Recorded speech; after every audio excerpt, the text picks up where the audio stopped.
Dodge City and in the territory on West, there's just one way to handle the killers and the spoilers, and that's with a U.S. Marshal and the smell of Gunsmoke.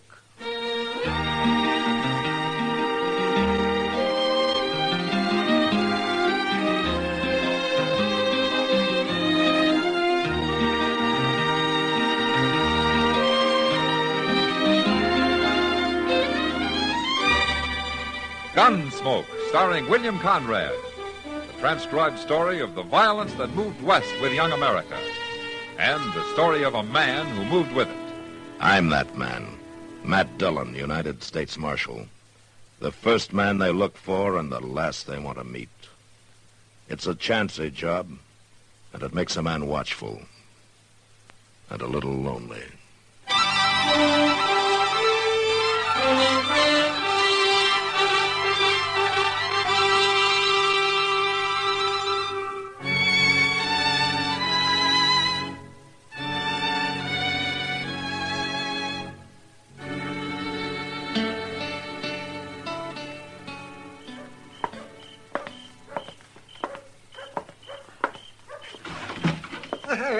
Good evening, Matt. Hello, Doc. I've been waiting for you. I'm all set up. Well, might as well put away that cribbage board. We won't be playing tonight. Oh, why not? Have you found an easier mark? No, but you're going to hightail it up the street once you hear the news. Yeah? Matt, Belle's back. Belle? Belle who? Belle who? Belle Ainsley, that's who. You got a mighty short memory for a man who used to eat dinner out at her place 2 and 3 times a week. Well, she was a good cook, that's all. Besides, that was 3 years ago. Oh, Matt, you know doggone well you... Why don't you forget it, Doc? Is Jess Crider with her? No. She's come back alone. Well, that's too bad. Too bad? Why? Jess Crider's no good. That's just why. He was wanted 3 years ago when he left here with her, and he's wanted even more now. Here, take a look at this bulletin from Wichita. Hold up at the Stockman State Bank, wounding 2 bank guards. Mm-hmm. Santa Fe, 3 counts of highway robbery. Lordsburg, hold up at the Butterfield stage, driver killed. All right, so Jess Crider's a thieving killer. Everybody knows that. Well, that's why I'd like to see him come back. Mr. Dillon? Yeah, what is it, Chester? Guess who is back, Mr. Dillon? I already know, Chester. Yeah, but that ain't all. Chester, if one more person comes in here and tells me about Belle Ainsley, so help me... You're what, Matt? Belle. She was right outside, I was going to say. Well, come on. Come on, Chester. I'll buy you a beer. Well, Gosh. Well, I'll see you later, Mr. Dillon.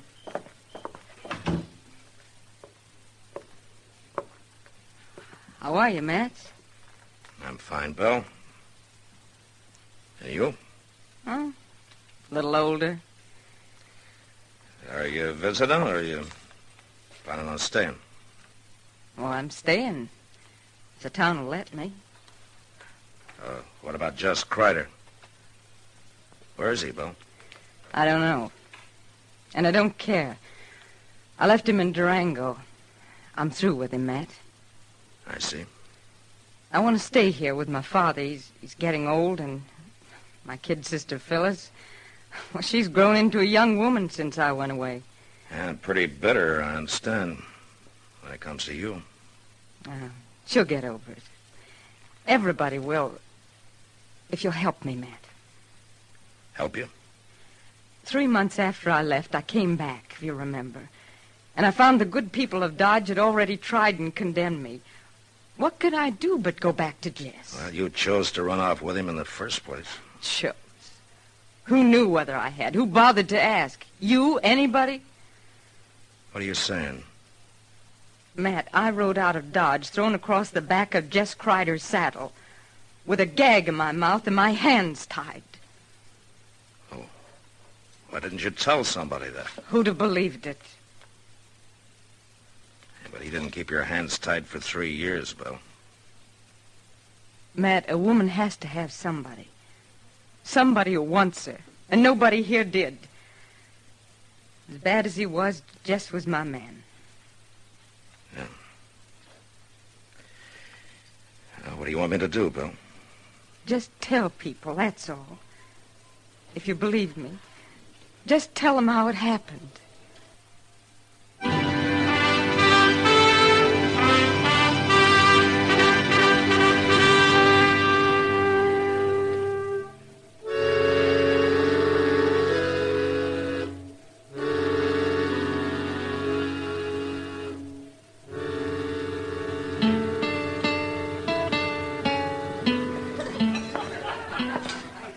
Hello, Matt. Evening, Kitty. Where'd you get all the crowd? The trailherd's in. The bar Double D from the Panhandle. No? I understand an old friend of yours came back last week. You know, a man tips his hat twice to a woman around here, and he's married. Is that really all you did, Matt? Tip your hat twice? Yeah, just about. Have you talked to Bill? Well, in passing. I heard his story. You believe it, Matt? That's possible. It's the kind of a thing Jess Crider would do. I don't know for sure. Well, if it did happen that way and she's left him for good, then I guess maybe she's got some sympathy coming to her. Yeah. She sure didn't get much at home. What do you mean? Well, she moved back in at the ranch. Yeah, so I heard. It was all right with her father, probably on account of her cooking. You remember her cooking, Matt? I remember old man Ainsley well enough. He worked both those girls half to death. Well, anyway, I guess her sister really raised Cain. Well, I figured that'd happen. She's hated Belle ever since the night she ran away with Crider was taken away. But I didn't think she'd carry it so far. Now, what do you mean? Phyllis left the ranch yesterday and moved into town, Matt. She's got a room over at the Dodge House. What? Uh-huh. A 15-year-old kid living here alone? Yeah, I know. I'll go see her and talk to her, Kitty. But I don't think it'll do any good.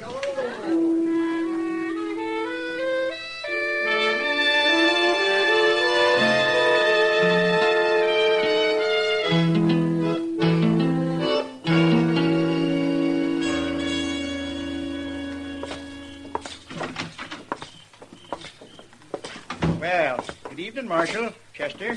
How are you, Dovey? Some of my guests been kicking up their heels, have they? Dovey, I understand that the youngest Ainsley girl, Phyllis, took a room here yesterday. Is that right? Yeah, she certainly did. Wanted to get away from that environment, I reckon. I can't say I blame her, Marshal. I know if my sister'd been cavorting around for 3 years with a cutthroat like Jess Crider, Dovey, would you mind telling the girl that I'd like to talk to her?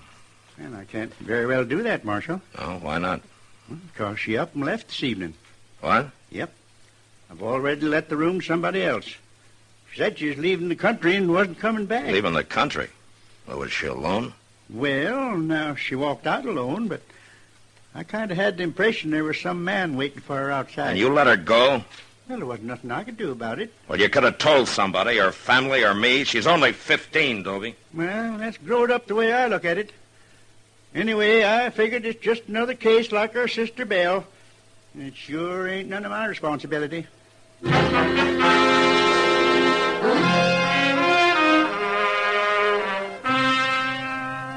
Chester and I saddled up and rode out to the Ainsley Ranch, or a homestead it was, actually. A broken back spread with a flinty range and short water. When we got there, we sat and talked with Belle and her father, all polite and formal-like, and nobody saying much of what they meant. Chester kept looking at me funny because I didn't mention young Phyllis, but I'd decided against that 2 minutes after we walked in. And I still hadn't said anything when we left. Belle came out into the yard with us. It was nice of you to ride out, Matt and Chester. Well, Nobody else from town's even been near the place. Yeah, they're slow people to change, Belle. It takes them a while, I guess. They got to get over feeling kind of awkward around you, I guess. Well, it's not only the outsiders who feel awkward around me. Oh? Well, I guess you wondered where Phyllis was. She's moved out, Matt. She took a room in town. Well, she'll get over it. A girl can be pretty flighty at that age. I suppose so. Well, thanks for coming out. Sure. You ready to ride, Chester? Yes, sir. We'll see you again, Belle. I hope so. Good night, Matt. Good night, Chester. Good night. Mr. Dillon, you didn't say one word about Phyllis. Wait a minute, Chester. We're going to ride away from here now, but we're coming back later tonight. What? Didn't you notice how they acted? Old man Ainsley was scared to death, and Belle was jumpy as a young colt. Well, I did notice that, but... Belle didn't come back home alone, Chester.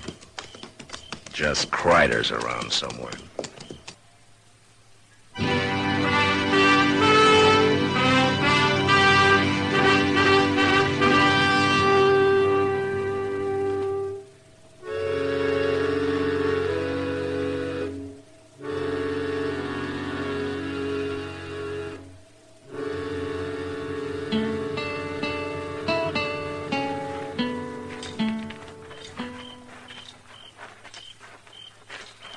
You figure Crider was right there in the house tonight when we was, Mr. Dillon? No, he couldn't have been, Chester. There's no place for him to hide. Probably holed up in the barn. We'll look there first. Yes, sir. There's a lantern burning inside. Yeah. Now, you wait here and keep me covered. I'll edge up to the door and then go in fast. Yes, well, now, you be careful.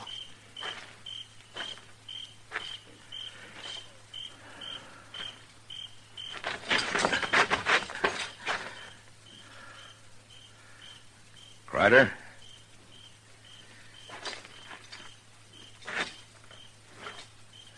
Jess?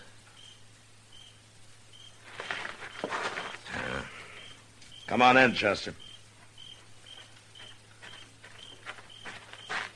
He ain't here? No, but he has been. You see that blanket on that straw there? It's made up for a bed. Well, maybe he's up at the house now. I don't think so. The only horse in here is that old spavin mare Ainsley uses on the buckboard. Jess Crider'd have the best mount he could lay his hands on. Maybe the two of them got spooked up and made a run for it. Yeah, maybe, but I don't think so. Get your hands up, Matt. Well, You too, Chester. well, Jess? Jess? Forget it, Belle. He's too far away by now to hear you. What are you talking about? Well, take a look around. Didn't you have a couple of horses in here? Well, sure we did. Now, don't move. Either one of you. They're gone. Jess! Jess! You might as well save your breath, Belle.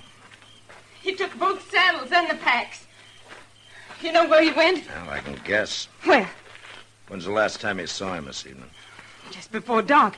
I brought him out some coffee, and he said he was going to try to sleep. Matt, where'd he go? Tell me. There's not much point in holding a gun on us. Not now. Stay back, Matt. Let's have it, Belle. No. Thanks. well, now, a man can breathe a mite easier without that thing staring him in the face. What's happened to Jess? Tell me. What do you care? You've left him, haven't you? You said you had. Oh, I only came and told you that so you wouldn't get suspicious.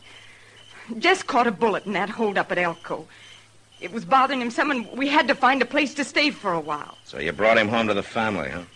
And in less than a week, your kid's sister ran away from home. She didn't run away. I sent her into town. And why? What's the difference why? Because Jess was bothering her, is that it? What are you saying? He's always been known for it, Belle. Was that the reason? All right, that was the reason. She's my sister, Matt. And she's only 15. And Jess is your man, huh? Isn't that what you told me when you came to my office? Sure, that's what I told you, but never mind that now. I want to know what's happened to Jess. The same thing had happened to Phyllis, I guess. She checked out of the Dodge house this evening, Belle. She said she was leaving the country for good. What? A man was waiting for her outside. And Jess Crider left here with 2 horses. Get him, Matt. Go after him and get him. You know where he might be. Of course I know. I know everything about him. I've had 3 years to learn, haven't I? All right, then where is he? He'll only ride at night. He'll stop at sunup. There's an abandoned shack about a mile west of where Little Deer Creek runs into the Arkansas. Yeah, I know the place. Well, that's where he'll be. We've used it before. We stopped there on our way in. All right, Belle. That business about your hands being tied, being thrown across the back of Crider's saddle. That part was true, Matt. All right, Bill. Come on, Chester, let's ride.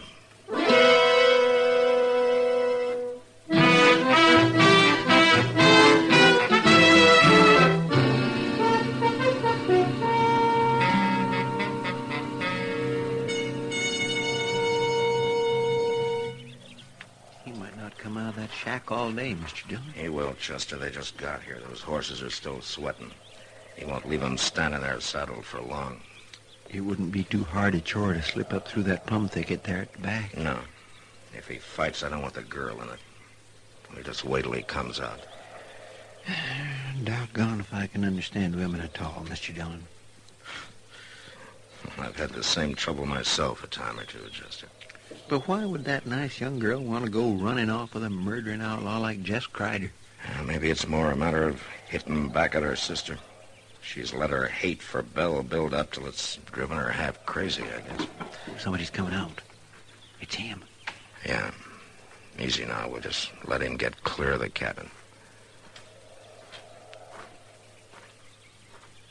You stay down now. All right, hold it, Crider. You're under arrest. He's going for his gun. Have it your way.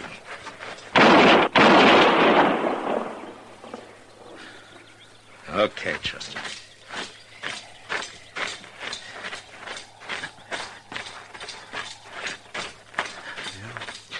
It looks like maybe he got out of hanging. Yeah. You killed him! Marshal, you killed him! Why? Do you know what you've done? I know, Phyllis. Oh, no, you don't. Yes, I do. I've kept you from making an even bigger fool of yourself than you already have. Oh, what are you saying? I love him. We were going to be married. Well, we were. Phyllis, you better go home and talk to Belle about that. Oh, Belle, I'll never say a word to her again as long as I live. Now, you listen to me, Phyllis. You got to get rid of that hate of yours. If you don't, it's going to ruin your life for good. Now, you go home and you talk to Belle and you listen to what she's got to say before you judge her. No, I won't go back. Yes, you will. I can't. Not now. Nobody will ever know about this, Phyllis. I promise you. Jess Crider was alone when I found him. Now, there's your horse. And he's still saddled. I can't. I don't want to. I know what you need, young lady. You see that plum bush over there? Well, I'm going to cut me a switch off of that, and if you're not out of here in 1 minute, Oh, you wouldn't. Oh, I wouldn't, huh? Well, you just watch me. Marshal, Yeah? I've been thinking, Marshal. Maybe I'll go home after all.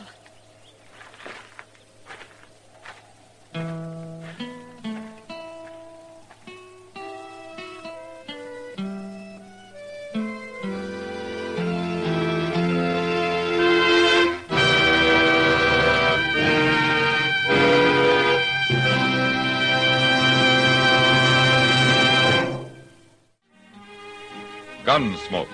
Produced and directed by Norman MacDonald, stars William Conrad as Matt Dillon, U.S. Marshal. The script was specially written for Gunsmoke by Les Crutchfield, with editorial supervision by John Meston. The music was composed and conducted by Rex Corey. Sound patterns by Ray Kemper and Bill James. Featured in the cast were Virginia Christine, Ralph Moody, and Sammy Hill.